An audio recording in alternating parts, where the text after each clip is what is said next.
మీరందరికీ ధీటుగా సమాధానం చెప్పారు. ఒక యవనస్తుడు మగ సిరిగల మగాడు చూడండి, బాప్తిజం ఇచ్చి యోహాను, అందుకే మహాసంగ్రహం అన్నారు, మహాసంగ్రహం అన్నారు.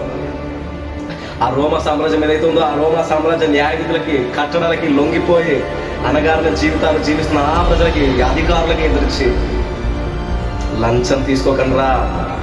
మీరు చూడండి, ఎప్పుడు చూడండి, సమాజం గొడ్డుబారిపోయినప్పుడు సేవకుడు అంటూ లేని, దేవునితో సంబంధం లేని సేవకుడు అంటూ లేని పరిస్థితుల్లో దేవుడు ఎవరి కొరకు చూస్తాడు తెలుసా?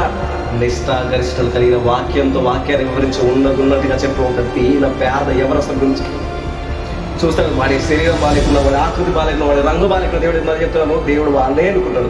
ఈ అన్న కయప ఈ కులు రాజకీయాల తిరుగుతాయి, వీళ్ళవైపు దేవుడు వాక్యం అస్సలు రాదు, బలియత్వం వాక్యం అస్సలు. అందుకే బాప్తిజం ఇచ్చి యోహాను దగ్గరికి దేవుని ఉద్దేశాలు నెరవేర్చడానికి ప్రభు మార్గం ఏదైతే యెషయా గ్రంథంలో ప్రభు మార్గం సరళం చేయడం, అరణ్యం ఒక శబ్దం అన్నారో, ఆ అరణ్యంలో ఒక శబ్దమైన యోహాను చెప్తున్నాడు.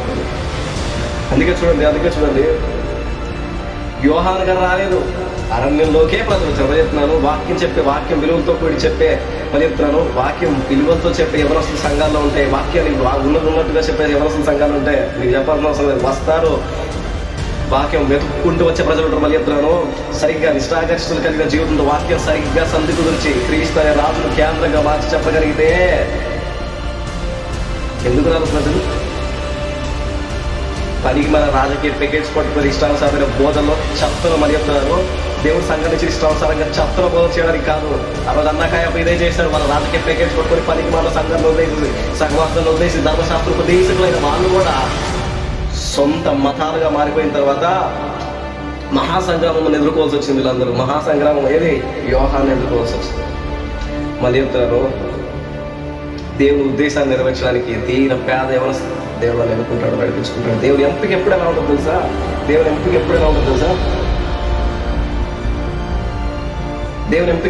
తెలుసా? సమాజం గుడ్డుబారిపోయినప్పుడు, వాక్యం లేనప్పుడు మళ్ళీ చెప్తున్నాను, ఆ రోజు వాక్యంతో సరిచేయడు. ఆ రోజు దేవుడు అనుకున్నాడు వాక్యంతోనే సరిచేయాలనుకున్నాడు ఆ ప్రదేశాన్ని. మరి చెప్తున్నాను, యోహాను ఏ అద్భుతమూ చేయలేదు. మరి చూడండి, యోహాను జీవితంలో ఏ అద్భుతం చేయలేదు యోహాను. కేవలం వాక్యాన్ని పట్టుకున్నాడు, బాధ్యతలు వచ్చాడు, మార్మర్చి వెళ్ళిపోయాడు. మరి చెప్తున్నాను, అరణ్యంలోకే ప్రజలు వచ్చారంట. చూడండి, ఆ మాట కూడా విచిత్రంగా ఉంటుంది. వాక్యమే శరీరం ఇతని దగ్గరికి వస్తే అరణ్యంలో ప్రజలు వచ్చారంట. మరి చెప్తున్నాను, వాక్యాన్ని ఉన్నట్టుగా బోధించింది, నిష్ఠాగరిష్టం కలిగిన జీవితంతో దేవుని వాక్యాన్ని ఉన్నట్టుగా బోధిస్తే హృదయాలు ఎత్తుకుంటూ రావు. మరి అన్నకాయపల్లాగా పనికి మన పెకెట్స్ పట్టుకొని ఇష్టానుసారంగా రాజకీయాల్లో చెప్పిందే చెప్పి, అర్థం కాకుండా చెప్పి 10 ఏళ్ళుగా సంఘాలు ఉన్నారు, 10 ఏళ్ళుగా 20 ఏళ్ళుగా సంఘాలు ఏ ఎదుగుదల లేదని ఎందుకుంటుంది? చెప్పిందే చెప్తావు, నీ ప్రవర్తన సరిగా ఉండదు, నీ మాట సరిగా ఉండదు, నీ పద్ధతి సరిగా ఉండదు, చెప్పిందే చెప్తావు. ఆ రోజు కన్నా కయపాలు ఎలాగైతే మత పిచ్చిలో పడిపోయి వాళ్ళ హృదయాలను దేవుని దూరంగా ఉంచారు. ఈరోజు అలా సేవకులు ఉన్నారంటే మీరు నమ్మగలరా? ఉన్నారు.